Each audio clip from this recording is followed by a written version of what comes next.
Welcome to the SEC Unfiltered channel, folks. I'm your host, Dave Shumate, and we are here to break down all things SEC basketball tomorrow. Day one, 8 matchups. The new kids on the block are coming to town. Oklahoma and Texas both have tough road tests entering the league. The league's as good as it's ever been.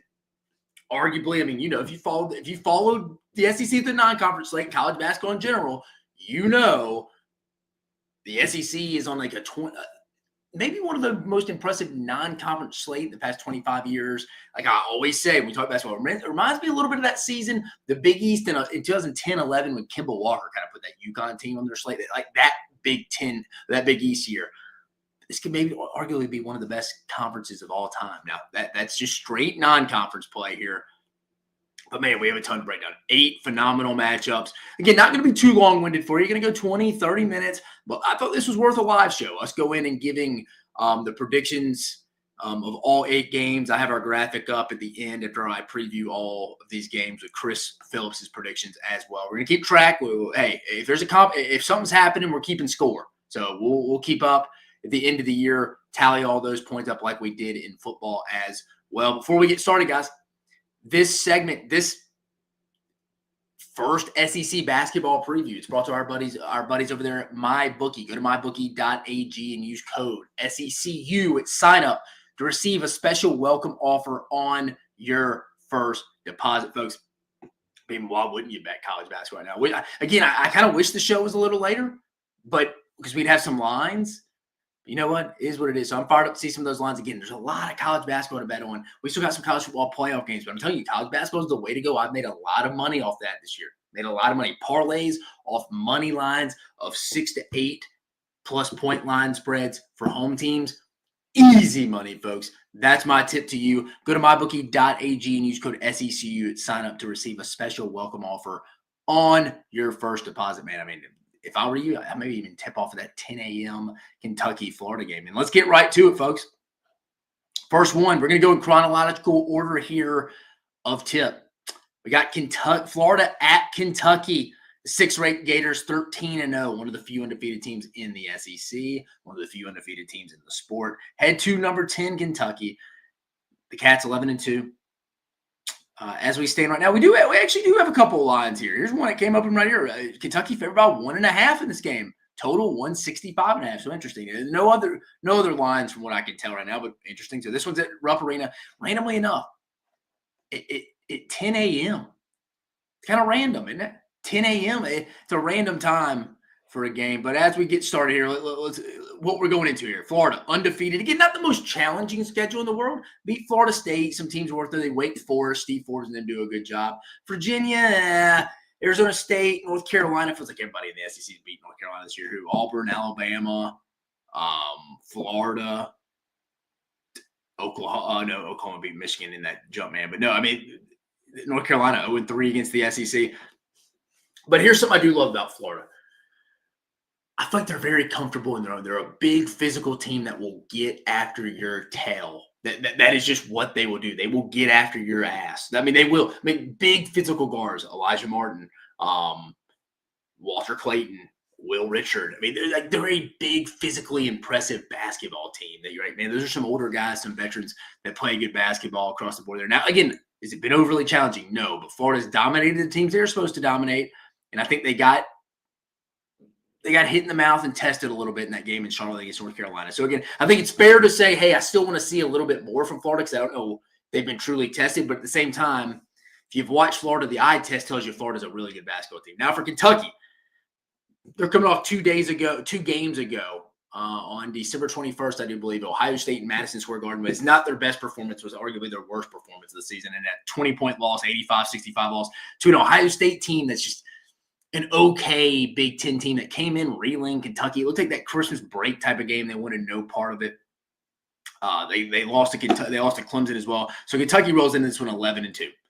11-2 into this game opener. Ken Pom has this one an 83-82 win or loss for Kentucky. So they Florida win this one by 1. He's got Kentucky with a 48% chance to win this game.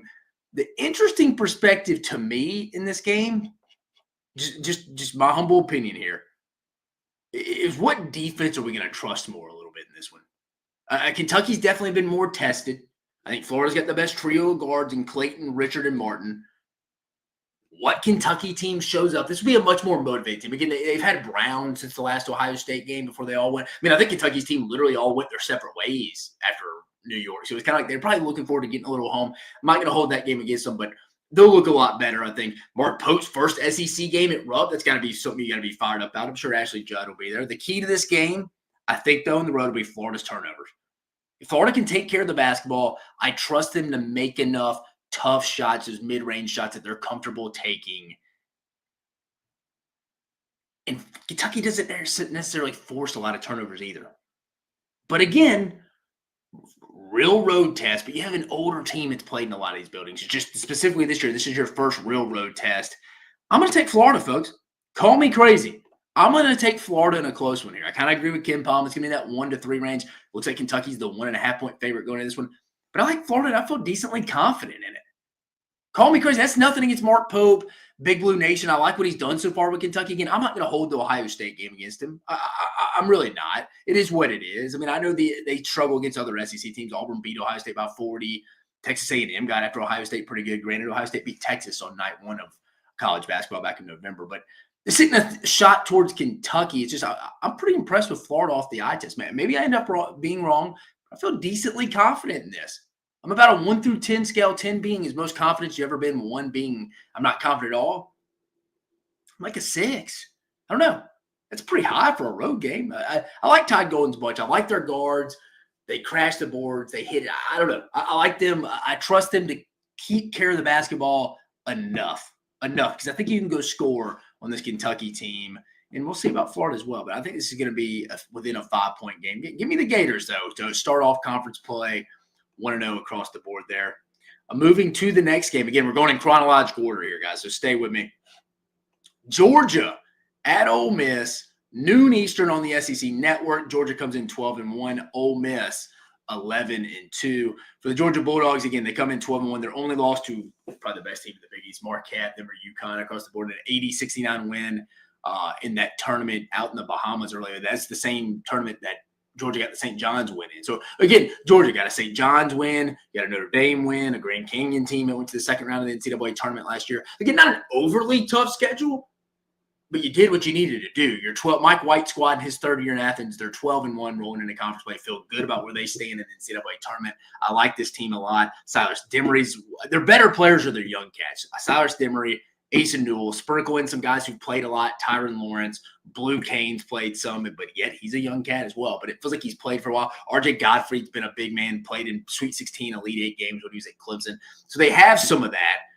Just take this show on the road to the Pavilion. Again, Christmas break still around these campuses. I don't know what some of these places like Ole Miss, LSU, where some other road games I'm missing a little bit in the conference. Mississippi State. What's the student involvement again, because it's still technically spring break, Christmas break on the 4th when we play this game. So I don't know if the Pavilion's just going to be rocking. I don't know if that necessarily is going to be tested. But again, it's away from Stegman, so it's obviously a road game. First one against a solid Ole Miss team. But I like where Georgia stands coming into this. This is a very intriguing game. Then I'm going to rank my excitement 1 through 8 of each game of these games, and this is going to probably surprise you where I have this game. Heading to Ole Miss. Ole Miss comes in at 11-2, losses to Purdue, essentially in a buzzer beater out in San Diego in one of those Thanksgiving tournament championship games. Then their worst performance of the year was not even a week ago. Last Saturday in Memphis, getting beat by 17, 87-70 by Penny and the boys, Penny Hardaway and the boys. But Ole Miss, another solid non-conference play. They were undefeated going into they brought in some momentum last year when they went on the road to Knoxville and got rocked, where they were undefeated again. Not a tough non-conference slate, just like this one wasn't. I mean, they got wins over Colorado State, Oral Roberts, Southern Miss, Louisville, but Louisville is kind of faded. There's no big win. This is one I think Chris Beard and the boys need to get. Kim Palm has this as a 75-71 win for Ole Miss, a 4-point win, a 67% chance to get this one at home. I tend to agree with him. I tend to agree with him. I think this is one Ole Miss really kind of needs, if I'm being honest. You know, I mean, this is one I think they need. I mean, they need to bounce back off that poor performance. They need guys like Matthew. Where's Matthew Morella? You gave him this big NIL deal, no show. Jamin Brakefield, he needs to be more consistent. Like, this is a very talented. I mean, there's a lot of talent in this game across the board. but I'm interested to see how Georgia handles this road game. Georgia can get sloppy with the basketball at times, and Ole Miss does a good job for the most part of not turning it over outside of that Memphis game last week. I don't know if Georgia's defense is one that's going to go force a lot of turnovers like Memphis and Penny Hardaway are willing to do. I think Ole Miss needs this win. I think they get this win. I think this is also a close game. I think this is within like an 8-point game. I think Ole Miss needs this one more than Georgia right now. They definitely need this one because Ole Miss is that team that's kind of in that picture right now where a lot of people are thinking, inevitably, guys, the league's so good. It's so good. Road games are going to be tough. Someone's going to start fading in some of these games once conference play starts. And like Ole Miss is kind of a team that's been mentioned in those categories. Hey, decent non-con play. Are they really that good? Are they going to fade again come conference play like they did last year come mid-February, March? Possibly. I don't think it starts Saturday, though. I think Chris Beard and the squad know they have to go step up, and they need more out of Matthew Morrell. I don't know if they get it, but I do think they get the win here. I do think Matthew Morrell is key in this one. And, again, how does Asa Newell, Silas Demery, guys like that, RJ Gottfried, I think could be an X factor. I like Ole Miss, though, in another close game. I think all these games will be mostly close across the board. Going to the next one, Arkansas at Tennessee. 1 p.m. Eastern on ESPN. So this will ride in right after the Florida-Kentucky game. But we got Arkansas, number 23, Arkansas comes in at 11-2. Number 1, Tennessee comes in 13-0. Again, we have 3 SEC teams undefeated, folks. Remember, you got 3 undefeated. You got Florida, Oklahoma, and Tennessee, the number 1 Tennessee Volunteers being one of them across the board. This one will be played at the Food Center. To me, it'll always be Thompson-Boling Arena. But to each his own from that perspective there. This one's interesting, guys. Interesting game here. John Calipari, traditionally solid on the road. Very familiar with Thompson-Boling Arena. Let's review before we get into the prediction. I wanted to skip a little bit in the prediction, but let's get right into it. Tennessee leading off. Numbers speak for themselves. They're 13-0. They got a win against Louisville. Again, we talked about Ole Miss's win against Louisville. Not as good as it once looked. Again, Virginia. We mentioned Virginia earlier. Again, not as great as it looked. Baylor does have a win over the same Arkansas team, though. It's a common opponent for both teams. Syracuse, Miami. They didn't play their best, but Miami actually played really well that night. Illinois on the road. The buzzer beater. Who was it? Chaz Lanier, Jordan Gainey. Off the top of my head. I think it was Jordan Gainey off the top of my head. They got the buzzer beater in Champaign. Wasn't an overall tough-ass schedule, but they got tested. Again, that game at Champaign really tested them. I grew a lot of respect for this Tennessee team cross board for that. Arkansas comes in at 11-2 with losses to Baylor and a same Illinois team. So, again, you got 2 common opponents here with Baylor and Illinois. Arkansas losing to both. Tennessee beating both. Arkansas's best win was probably that game they had to have in Brooklyn against Michigan where they came back, 89-87 win. So they needed that win. Arkansas starting to play a little bit better basketball, though. Starting to play a little bit better basketball across the board. We got a former Vol involved in this one. Jonas Adu, the big man for the Vols, coming back to Knoxville. He's with Cal and the boys now. Do they get anything out of Nelly Davis? They need him to start producing that backcourt. Thing that scares me here is I love Boogie Flan, but as we all know, Rick Barnes and Tennessee's defense likes to go shut the water off. They like to go defend you, get in your face, play scrappy, make you take tough shots. That'll be something interesting to keep an eye on. Turnovers on the road with a young backcourt. That's what they need Nelly Davis to get involved. For Tennessee, offensively, Chaz Lanier's their guy. It's kind of came on. Is he a Dalton Connect guy? No. For you people just kind of start and follow an SEC basketball, not conference play starting. No, he's not Dalton Connect level. But Rick Barnes is a smart basketball coach. It's a future. It's a Hall of Famer. He knows that. But he still can get really hot and has been really good for the Vols in non-conference play. If I'm John Calipari and I'm Arkansas, I put Adu Thero, a former Kentucky Wildcat, been one of the better Razorbacks. I put him on Chaz Lanier, try to get in him early, physical, get him off his landmarks, get him off his sets. Let's see how he adjusted that. You got to throw a big, long body, and maybe Adu Thero even puts his hands on him a little bit and picks up a foul that you don't really want. But, hey, you're letting him know, hey, I'm in that pocket. If you ever play basketball, you know what I'm talking about, the pocket. I'm in your pocket all day, dude. You aren't going to get these shots up. I was actually on the verge of picking I'm going to tell you something crazy here. I was actually on the verge of picking Arkansas maybe to win this game. But But dude, just the road game's gonna be so hard in this league, and I don't know about Nelly Davis and ultimately Arkansas to go win these type of games, compete for an SEC regular season title. Nelly Davis is gonna have to help with his ability to score, how talented he is, multifaceted player, and he's played in a lot of big games. The guy's played in multiple NCAA tournament games, he's played in the Final Four. And come on, guys, what are we talking about here? I went with Tennessee. Went with Tennessee late. Made the change. I pulled up the graphic. It had Arkansas in there earlier. But I don't know about Nelly Davis. I think Trevon Brazil is starting to come on from what they were expecting from him the last 2 years. Derek Musselman, I think it's starting to come on a little bit. What can DJ Wagner bring? I think this Arkansas team, trajectory high. I like the way they've been playing since the Michigan game. I said that in the reaction, folks, if you paid attention. That may have been the springboard game for Cal and the boys. I mean, it may not be, but I like where they're at. They've been playing a lot better basketball since then. But Tennessee at home, veteran guards, Zakai Ziegler, Jamal Meshack, the unknown about Nelly Davis. I can't pull the trigger.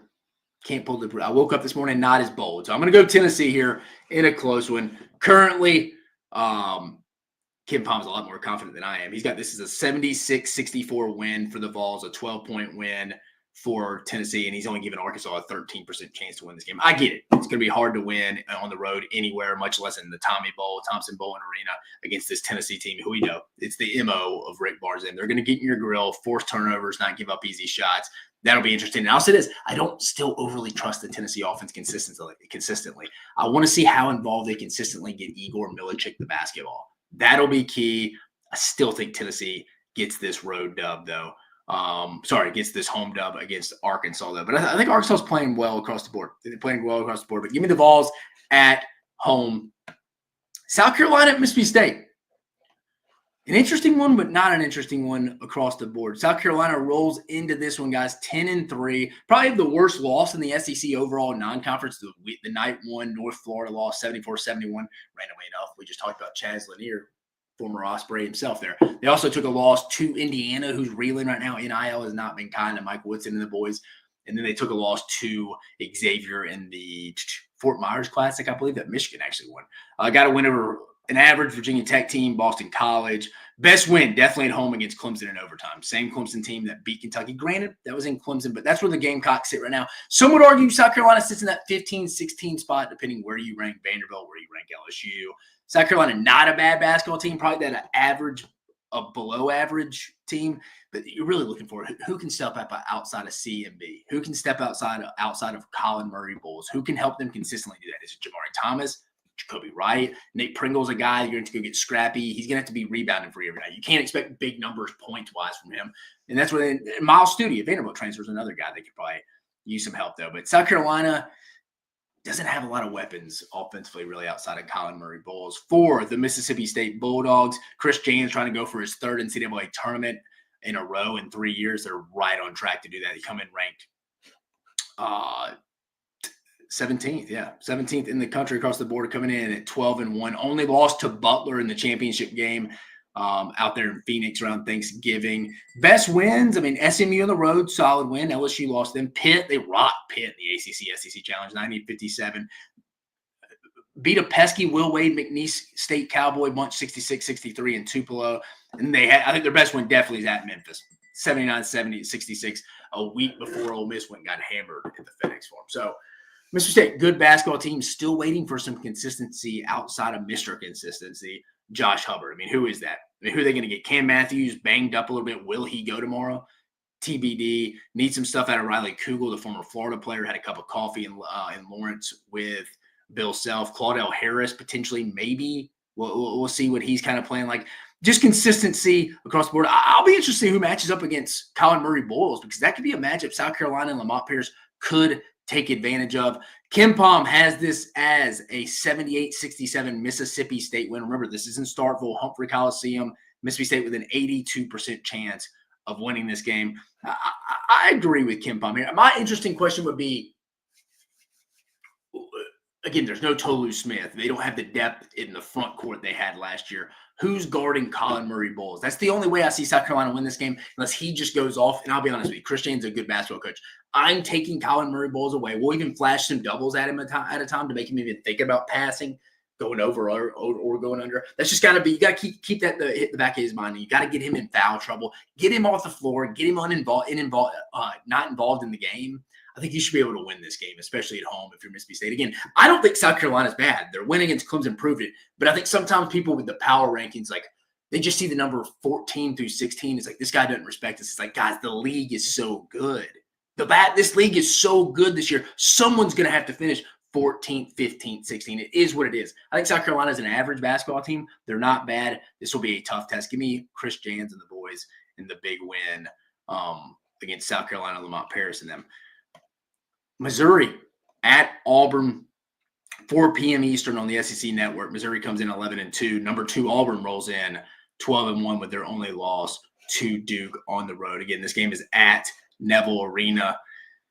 We got Auburn rolling in, like I mentioned, 12-1, only lost to Duke by 6. A game they were back and forth, really good basketball game across the board. I mean, Auburn's got big wins against Houston, Iowa State, North Carolina, Memphis, rocked Ohio State, got a big rocked Purdue. Auburn's been the most dominant team in the sport. Let's call a spade a spade. They've been hands down the best team in the SEC. I know the AP poll has Tennessee ranked 1. I respect Rick Barnes and that team, but I think if you watch basketball, you know anything about basketball, Auburn has been the best team not only in the SEC all year so far, they've been the best team in the sport. They're opening up at home. Missouri coming in this 11-2, much improved. They're not going to defeat Dennis Gates' squad is not going defeated in league play. They're not going 0-18 again heading into this one. They dropped an opener of college basketball November 4th against Memphis, where they led most of that game and dropped it on the road. Memphis played a lot of SEC teams this year, and they lost a close one in Kansas City to Illinois. Nothing to be ashamed of. They easily could have won both those games. They got the big win against Kansas at home. Rebounding is something Missouri it will be interesting. I think Auburn's going to just hammer them on the boards. Going to play at Neville Arena in Auburn, folks, I don't have to tell you that's going to be a tough place to go win in general. You're going to have to be able to hit shots, contested shots, live at the free throw line. And again, we know you don't pick up a lot of fouls. You don't shoot a lot of free throws on the road. This game, if it was in Missouri, I could see this being close. I think Auburn wins this game probably anywhere from 12 to 16 points here. I don't think they're going to – again, Auburn can play physical. Maybe they collect some fouls here. Missouri loves to go – collect their points at the free throw line, but rebounding's been an issue. I don't see them winning this basketball game, if I'm being completely honest with you, just because I think Auburn's so good in the front court with Cardwell, obviously Janai Broom, and even Chaney Johnson. I think one of the more improved players in the sport. I like Auburn by 12 to 16 here at home. Again, I think Missouri's much improved. They're going to be fighting their tail off to get an NCAA tournament appearance. And they've been pretty good this year, folks. They have no bad losses. Could have won both those games against Memphis and Illinois. You got a big home win in the border war against Kansas. It's just going on the road. We're going to find out. It's going to be hard for anyone. Definitely hard when you go play the best team in the country. I think Missouri fights. I think we're going to see some impressive things we can take back against Missouri. But I don't see them winning this game. But there's hope. Your next 2 are at home. It's against the LSU and Vanderbilt. And I always break – y'all know me. If you followed my stuff, you always followed my basketball stuff. I break down the 18-game conference schedule into 6 3-game like quads, where if you can go 2-1 in those 3 games, and to my point here, Missouri's first 3 games at Auburn, LSU at home, and Vanderbilt at home. If they go 2-1, it's a good start. I mean, you go 2-1 and you're all 6, you're sitting there at 12-6 competing for the league, at least a top 4 spot to double bye in Nashville in the SEC tournament. So, I mean, I think 2-1's realistic. If you're Dennis Gates, you just let the chips fall where they may, man. Like, he's like, hey, we're going on the road to face the number 1 team in the country. I know they're not ranked in the number 1 in the AP poll, but any basketball coach you talk to out there will tell you Auburn's the best team. Just go see where the chips fall where, man. Let's have a chance in the under 8-minute timeout to go still win on the road. But I do think Auburn gets this win here. Vanderbilt at LSU. This game is at 4:30 p.m. Eastern on ESPN2. Vanderbilt rolls into Baton Rouge, the Pete Maravich Assembly Center at 12-1.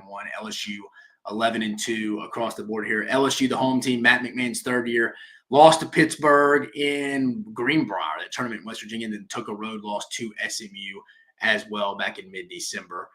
Biggest non-conference wins probably UCF and double overtime, maybe at K-State. It goes like that. I mean, UCF beat Texas A&M first game in college basketball season. So this LSU team and Matt McMahon in year 3 for him, they lost Jalen Reed. They're better. But again, this league is it's not going to be for the faint of heart. That's my concern a little bit. And this game on Saturday evening is when they have to have. Vanderbilt at home is a game Matt McMahon in his 3rd year at LSU has to have. These are the games you have to start winning because it's already going to be hard enough collecting wins in this league. Vanderbilt rolls in Mark Byington's 1st year in Nashville at 12-1, coming over from James Madison. If you hadn't been following already, their only loss is to one of the few undefeated teams in the sport still. Or sorry, not anymore. They lost on January 1st to Illinois Chicago, but it was Drake, the Bulldogs, for a bit.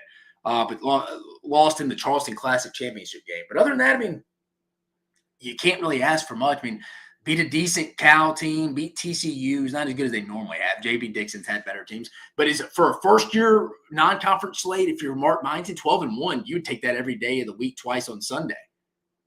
Now, specifically this game, Ken Palm has this as an 80-77 win. He's got a 3-point win for LSU at home, a 58% chance of winning here for LSU.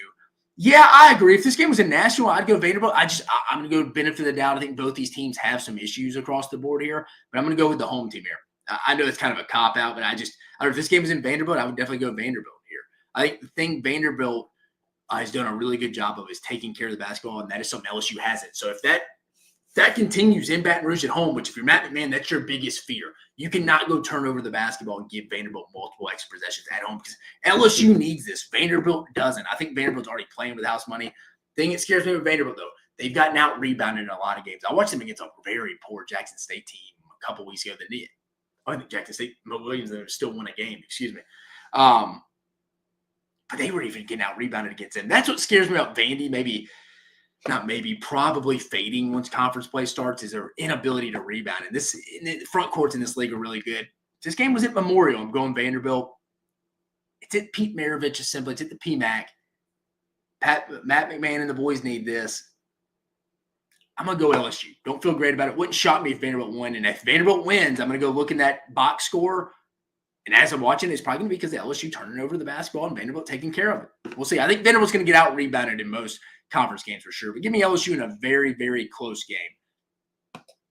Oklahoma at Alabama, 6 p.m. Eastern on the SEC Network. Number 12, Oklahoma, one of the 3 undefeated teams in the SEC, coming in at 13-0. Number 5, Alabama, comes in at 11-2. This game will be at Coleman Coliseum, like I mentioned, 6 p.m. Eastern on the SEC Network. Alabama comes in, as I mentioned, 11-2, ranked 5th overall. Their 2 losses are at Purdue, 87-78, and then Oregon, essentially in a buzzer beater in the Players Era Championship game, 83-81 in Vegas. So, I mean, and Alabama was up, I think, 6 with about 10 minutes to go in Purdue and let Purdue go on a 13-0 run, which ended that. So, again, Alabama, Nate Oates would tell you they schedule as hard as anyone in the country. The 11-2, they would take it. Arkansas State's probably going to win the Sun Belt. They got to win. McNeese State will probably be in the tournament. Illinois looks like a great win at home now. Houston, a Rutgers team that has a bunch of scorers, and Ace Bailey and Dylan Harper. You get tested. North Carolina, again, not a great North Carolina team, but it was at the Dean Dome. You take that. Creighton, they've been better, but still. Worst game by far, though, is North Dakota and North Dakota getting the 7-point win there. That wasn't great. You beat a Kent State team that will compete for the MAC, and South Dakota State will compete for their conference as well. But now it's conference play. Overall, Alabama, I mean, the Latrell Wright cell injury will hurt. And this Alabama team not shooting great from the field overall. I mean, 31.7% from 3. Will they stay that low? 2 things can be true at once. And if you listen to my stuff ever, 2 things can be true at once. I don't think they'll shoot that low all year, but I don't know how significant. It's not just getting in the best conference in basketball. Just, oh, man, Alabama shot 31.7% from field. Non-con, but hold up. Once they got into better played better competition, it got up to 38%. No, if they could get this up to 35% by season's end, you would take this. I just don't think this is going to be as good of a shooting team as we once thought going into the year. Will they have some nights where they go off on people, especially at Coleman Coliseum, like they may go tomorrow night with guys like Mark Sears, Houston Millette when he can get going, some other Darian Reed. Jaron Stevenson's been cold as ice, couldn't shoot the ball into the ocean from a boat at times. But again, he's a naturally good shooter. Alabama has good shooters on their team. They just, for whatever reason, hadn't came together this year. And I think it will a couple of times. I just don't know if it'll be as high as people thought going into this, especially at the loss of one of the best 3-point shooters in all of the sport. Latrell Wright saw tore his Achilles in the Players Era Festival, that Oregon game, actually, the championship. But I don't know. Alabama's that team. They have all the depth pieces to potentially contend for the national title. And like I mentioned, I posted on Twitter, do you trust more? Would you trust the combo of Alabama-Auburn to win the SEC regular season or the field? If I said, hey, you can either take the field or Alabama-Auburn winning the SEC championship regular season, I'm probably taking Alabama or Auburn. I mean, who else do we really think could win it outside of that? Tennessee, obviously, got a beneficial league schedule if you go look at it. I don't know if Kentucky can be that consistent. Florida, maybe. Want to see them tomorrow? I don't know. Alabama's defense, I think we look at Bama's defensive numbers sometimes, we're like, man, they're not great. They play so up-tempo and play so fast. Their defensive numbers are never going to be great compared to the national numbers, guys. It is what it is. But moving to Oklahoma, again, undefeated. Porter Moser and them have done a phenomenal job, picked by most, myself included, anywhere from 14th to 16th in the new league in the SEC this year. Severely overachieving, and one of the best players no one really talked about, Jeremiah Fears, the 6'4", 182-pounder has been just a pure scorer for them this year, just doing a phenomenal job. Just a bucket getter, getting their points at the free throw line. They get back on defense quick. That'll be their strategy tomorrow. Hey, we got to go. They got to make shots so to force Alabama to inbound, and they can set up their defense and make Alabama play a half-court offense. Again, 2 years ago, Alabama went and played Oklahoma in the Big 12 SEC Challenge. This was a Brandon Miller, Noah Clowney, Charles Bediako, Mark Sears was on that team. This was that kind of team, the number 1 overall seed in the NCAA tournament team that year, went to the Sweet 16, went and played an Oklahoma team that didn't even make the tournament and got rocked. Right? This was just 2 years ago. This Alabama team played the same Oklahoma Porter Moser team. Now, does that probably translate to anything on Saturday? No. But my question is, you look at Oklahoma's schedule. Yeah, they got some wins. They're better than we thought, but Providence not as good as we probably thought. Arizona, yeah, it's a name brand, but Arizona's not that great this year. Louisville, we've talked about them numerous times. Numerous SEC teams have played them. Georgia Tech, Oklahoma State, Michigan, I think is their best non-conference win. There's nothing to put your nose up in the air with this non-conference schedule, but outside of Michigan, you could make a case they're all just kind of solid average teams. No massive win, I think, outside of the Michigan one. So has Oklahoma really been tested? There's been teams that have been more tested in the past, but I also don't think they haven't been tested either, if that makes sense. But this is their first real road game of the season. They haven't gone to a real, true road environment. And that's what Coleman Coliseum will be. That's where Alabama plays their best. They're one of the best home teams since Nate Oates has been at Alabama. And that's because they're a good team, but also because Coleman Coliseum, when Alabama's traditionally good, is a hard place to go play.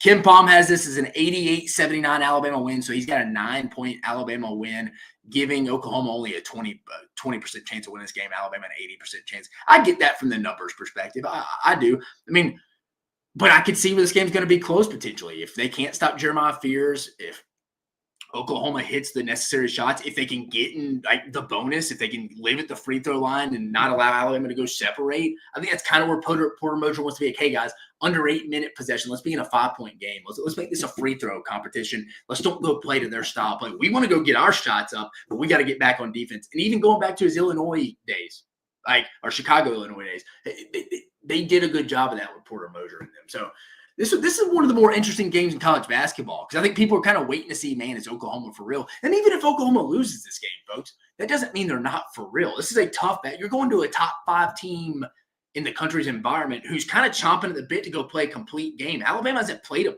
complete game all year, folks. They haven't. They haven't played a complete game. Their probably most complete game is Illinois and Birmingham, a game I was at. But even they had some moments they messed around with and let Illinois hang around. And I think it's a little bit before Illinois found themselves. But Nate Oates is going to have to cut down that rotation. He's been playing anywhere from 9 to 11 guys. He stated he's going to cut that down. We'll see him in his press conference today. But I think Alabama wins this one. I'll go Alabama with like an 8-point win. I don't think Alabama goes and runs and hides in this one. I lean that a little bit at the beginning of the week. But I think the way Alabama struggles to defend at times, I think Oklahoma's going to try to go keep this close at the free throw line. But I think Alabama gets a very close like 8-9-point win. I agree with Ken Palm across the board on that one. And then the final one. Hey, the Lone Star State Showdown, folks. Texas at Texas A&M, the nightcap to cap us off here, folks. We got an 8 p.m. Eastern tip on the SEC Network. Texas comes in 11-2. Number 13, Texas A&M comes in at 11-2 as well. Again, this is going to be at Reed Arena, so their first matchup of the season in basketball across the board here. But for Texas A&M, like I mentioned, coming in 11-2, your 2 losses. It was a season opener on November 4th against UCF in Orlando, and then against Oregon in that same Players Era Festival that Oregon beat Alabama at. They do have wins over Ohio State, Creighton. Like I said, Rutgers, a team with some scores. I mean, that'll help some teams down the stretch because, like, again, I think Rutgers has so many good scores. A lot of other teams do it. Jeremiah Fears that could help them kind of figure out how you want to defend him because you've seen him before. Wake Forest, Texas Tech. I think their biggest win was that game in Indianapolis, beating Purdue. That was a very good win for Buzz Williams and the boys. It's at Reed Arena. Texas rolls in at 11-2, like I mentioned. They took a opening loss on opening night as well to Ohio State, and then lost to UConn at home as well. Texas is that team is just kind of outside of Trey Johnson and Arthur Kaluma, who can really step up. I mean, Caden Shedrick transferring from Virginia has really been no help. Hadn't really helped him at all. Same with Jordan Pope coming over for Oregon State. Do they take the show on the road?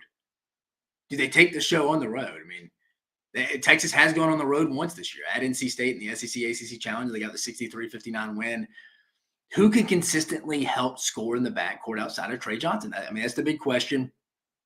I like A&M in this one, guys. I'll be completely honest with you. So Kim Palm has this as a 72-66 A&M win. A&M with a 71% chance of winning. I mean, it sounds about right. Again, A&M's a much better team at home. It's going to be the Walter. It's going to be the Wade Taylor show. He's going to miss shots. They're going to get points off second chances. I mean, that's what they do. I mean, that's what Texas A&M does. I mean, that's what Henry Coleman down there. Solomon Washington's a rebounding machine. Manny Obaseki is a rebounding machine. Zurich Phelps has come over and helped as well.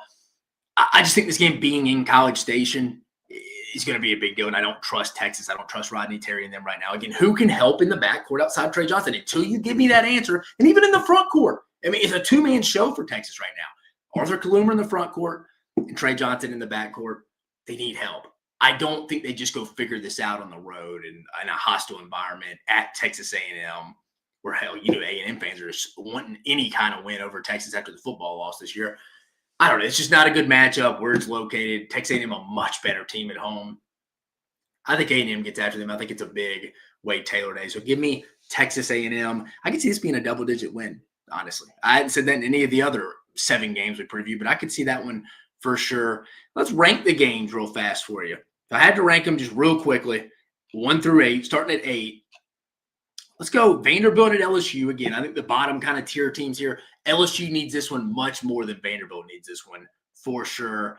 7th, coming in next, South Carolina at Mississippi State. I think South Carolina is probably the worst team in the league as we stand right now. And Mississippi State definitely needs this one. I'll be interested to see how they defend Colin Murray Bulls, though. You got to make someone else beat you if you're Chris Jans. Again, I like Mississippi State at home. Number 6, Texas at Texas A&M. People wait, what? Really? The Lone Star Showdown? You're going to have a 6? Again, I just told you, I feel like this is a game A&M wins at home by double digits because I don't trust Rodney Terry. I don't trust anyone to help Trey Johnson in the backcourt. And Arthur Kaluma can't do it by himself all in the front court. So I like A&M in this one. Missouri at Auburn. Some people coming in at 5. Some people may think that's a little high. I don't know. I think Missouri's a pretty improved team. I like them. Every time I watch them, man, they're a physical bunch, but they just get dominated on the boards. They're just playing. Everyone's going to struggle in Neville Arena this year, guys. But I'm interested to see how they go put up a fight against the number 1 team in the country, in my opinion, right now. Number 4, Georgia at Ole Miss. I want to see what Georgia looks like. How does Ole Miss bounce back after getting hit in the mouth by Penny and Memphis? I think this is a big game for the conference. Is Georgia that kind of – Georgia and Mike White go do this in year 3 and go win at the Pavilion? That's a massive win. Ole Miss needs it because they don't want to go fade in conference play like they did last year. Remember, they came in undefeated last year.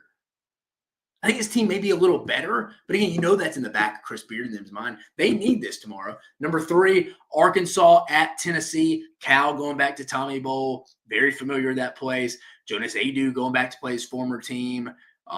Does Nelly Davis help at all? I don't overly trust Tennessee consistently offensively right now, though. I don't. Something tells me this game's going to be close tomorrow. I'm pretty fired up about that one. Number 2, Oklahoma at Alabama. I think this one could be number 1. You could argue. You could sell me this one's the number 1 game because again, I think everybody kind of wants to see Oklahoma. Where are you? Are you a league contender, or do you just have a pretty good non-conference slate? Because you're definitely improved. There's no denying that. But how much improved? Alabama, is this the game you turn it on and play well? Because we see it ever since Nate Oates has been in Alabama. There are certain games at home every year they go and shoot phenomenal from beyond the arc. And when Alabama does that, they're going to blow out most teams. They're almost unbeatable when they shoot it beyond the arc. And again, think about it. They're only shooting 31% from beyond the arc, and they're still getting their 85, 90 plus every night, which is a compliment to the Alabama Nate Oates system. Number 1, I think it's Florida at Kentucky, the first game of the day. I mean, for whatever reason, we're playing at 11 a.m. Eastern. I think this is the best game of the day. I think similar to Oklahoma, people want to be like, let's see Florida go take this on the road. I think we all think Florida's good. We all do. Remember, Kentucky's a 1.5-point favorite. It's the only line that's came out in the SEC so far. Wish I had all set the other 7 for you as well. I really want to see what Florida looks like. I trust their guards, man. I like those. The trio that guard can go. You can ride that, and I trust Alex Condon and them enough in the front court. I mean, I really do. I trust them enough in that front court to get the job done enough at times. Kentucky, again, I don't think you're going to play as bad as you did against Ohio State. I think it was just a weird spot on the schedule. They underestimated them. They were ready to go on the Christmas break a little bit. But I like Florida in this game, and I think it's going to tell us a lot about both teams here. So that's how I'm going to rank 1 through 8. Let's pull up the prediction, the graphic for you guys right here before we get out of here. We've been going for 40 minutes. We got about 400 of you in here, so I appreciate you guys listening on a lunch. You're spending your Friday lunch. And I don't know why you wouldn't be, not because of me, because we got 8 phenomenal matchups in the best league in basketball tomorrow to open up conference play. So here you go. Like I mentioned, I'm taking Florida. Chris Phillips, he's taking Kentucky in that first one. Georgia, Ole Miss, he's taking Georgia. He's believing in Georgia early. I think Ole Miss needs it a little more. It's on the road. I trust Chris Beard and them. Remember, I was leaning to Arkansas, but I just don't know if Nelly Davis is going to play. So we both, it's our first one we agree on. We both got Tennessee. We both think Mississippi State's going to handle South Carolina at home. We both think Auburn's going to get the win against Missouri. We both think LSU's going to beat Vandy. He's got Oklahoma beating Alabama, which I think that's bold. That's bold. I think this game could be close, but predicting Oklahoma to win that game in Coleman Coliseum, it's a bold statement by a bold man there. Let me take the overlay off real fast. And then Texas A&M. We both have Texas A&M getting the win at Reed Arena. So we'll post this from the SEC Unfiltered Twitter account, Instagram, Facebook, wherever you see us as well. So like, subscribe. Tell us where we're right or wrong. Tell us who you agree with. Myself or Chris Phillips will keep up with our records as we continue to go across the 18-game conference schedule for all 16 teams, guys. But, man, we got a phenomenal slate of basketball games tomorrow to open up conference play. Again, the most anticipated conference play, opening in conference play, probably in my lifetime. And I'm 34, so, I mean, let that kind of sink in, guys. So big day tomorrow, guys. I'll be tweeting, and I'll go react either, depending on what's kind of going on, how the game's situated, either tomorrow night or Sunday morning. I promise you, we'll have a reaction out. Guys, this is going to be a blast. This is going to be a blast, guys. But before we get out of here, guys, if you aren't already, it's the road to 20,000. Go like, subscribe, hit that notification bell, guys. This is the best SEC content all around for football, basketball, and baseball, guys. Everyone in the SEC Unfiltered family loves bringing you this content. Guys, we want to hear from you. You're the fans. You're the reason why we do this, outside of obviously just the love of the sports we have and love from the SEC, guys. But again, I'm your host here, your lead college basketball analyst, coming at you here from the SEC Unfiltered channel, Dave Shumate. Guys, I'd love to hear you go comment on this video. Tell me where you think these 8 games follow. I mean, it's going to be tough. I think it's going to be it's going to be tough to go win on the SEC on the road this year, guys. But again, I appreciate you taking your time out of your lunch hour on this Friday afternoon.